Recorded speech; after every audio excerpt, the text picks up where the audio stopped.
for. I look for somebody that has something to say that makes me laugh.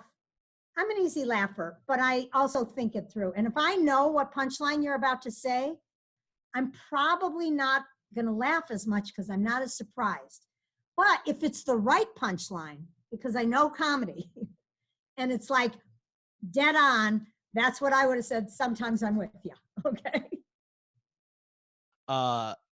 Yeah, I totally agree. I think it's fantastic when someone has, Benjamin says, a unique point of view, and that's something that I don't think necessarily managers or agents specifically. I think everyone is looking for someone with a unique point of view. And being able to articulate that, is really important. Steve and I have taught comedy for many, many years, and we always have based it on what we call your comedic character. Some people call it a persona.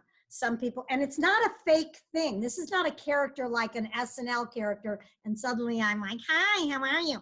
If that's not you, but we all have that core. We all have that foundation of what is our comedic character. And it just means that you're being true to yourself. Are there some comedians that you can point out that you find at that level of entertaining? At that you level mean that have a comedic character? Yeah, that you just absolutely love. I will start the list, and you can start it in your mind too, because it's 99% of people that are successful.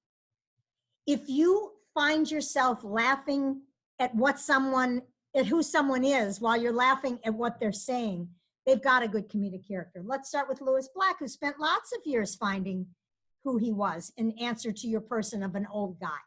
Lewis didn't break till he was in his 50s. It didn't mean he was working at it, but that he didn't break till then, because he got who he was comedically, and that is an angry guy, and everything comes from that. So Lewis has a great comedic character. Geez, who doesn't? That's successful. Something I wanted to bring up was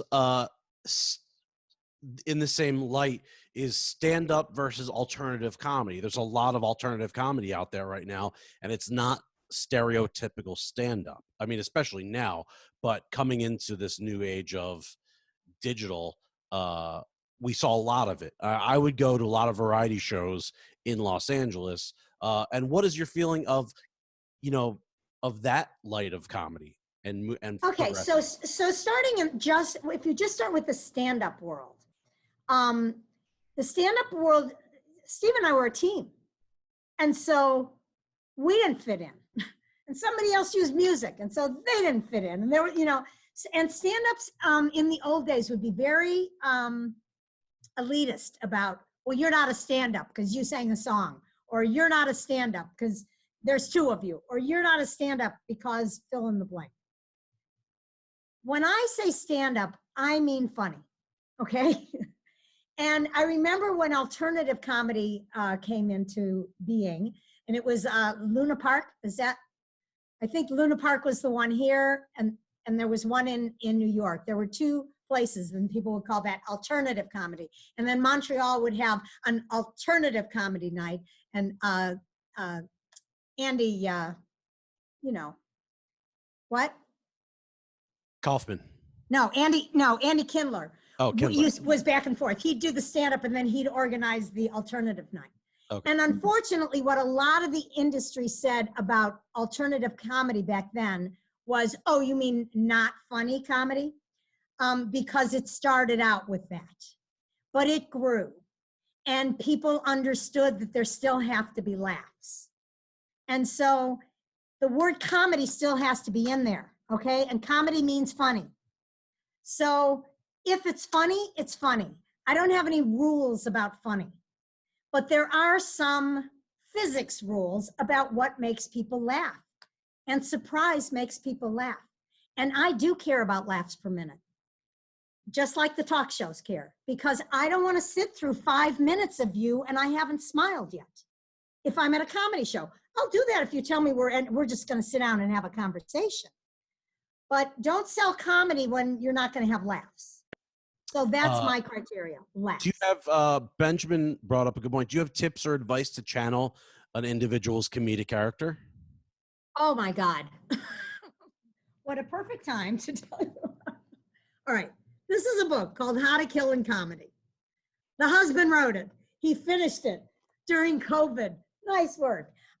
It's so wonderful because he put down everything that we've discovered in the many, many years of comedy. We're in this for 50 years, guys. I'm an old lady. So we've been doing this for a long, long, long time. And there are some things that just are true. Now, are there some things that are funny, were funny at a certain time and are not funny at another time? Absolutely.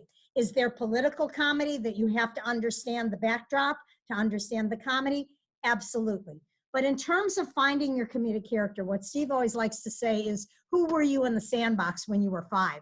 Before you covered everything up, before you tried to be the person that everybody told you to be, who were you? And we talk about the comedic character being, you know, everybody starts collecting material and it's like buying furniture when you don't even know what house you're in. So your comedic character is your theme. It's what the audience sums up about you. When I say Lewis Black is an old grumbling, angry white man, everything stems from that.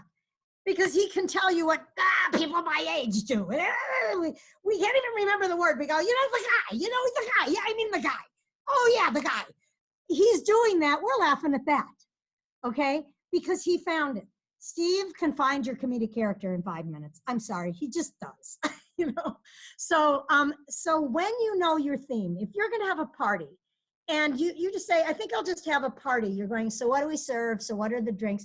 If you say, we're having a party with a Hawaiian theme. Oh, we're gonna do a luau. Oh, we're gonna roast a pig. Oh, we're gonna decorate with hula dancers. And oh, now you know your theme.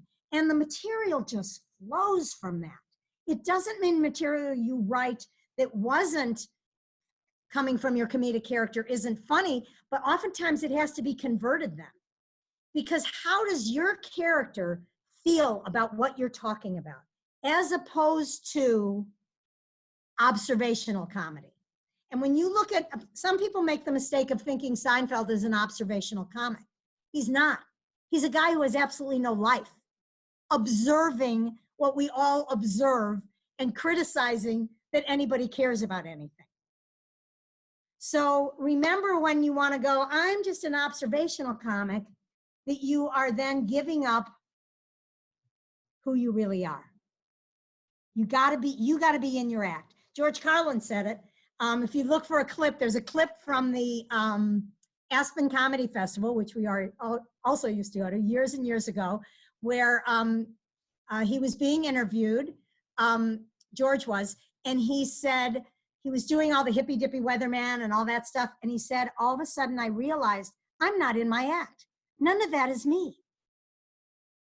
And so he got in his act, and his act was an angry hippie. That was his comedic character that he owned. He owned that because we were friends with him, and we were friends with Avery Schreiber, who he was very good friends with too. And I remember Avery saying, George just called me and said, I think the angry hippie thing's gonna play. And that was it, you know? And he did it in that light, funny way, but it was angry.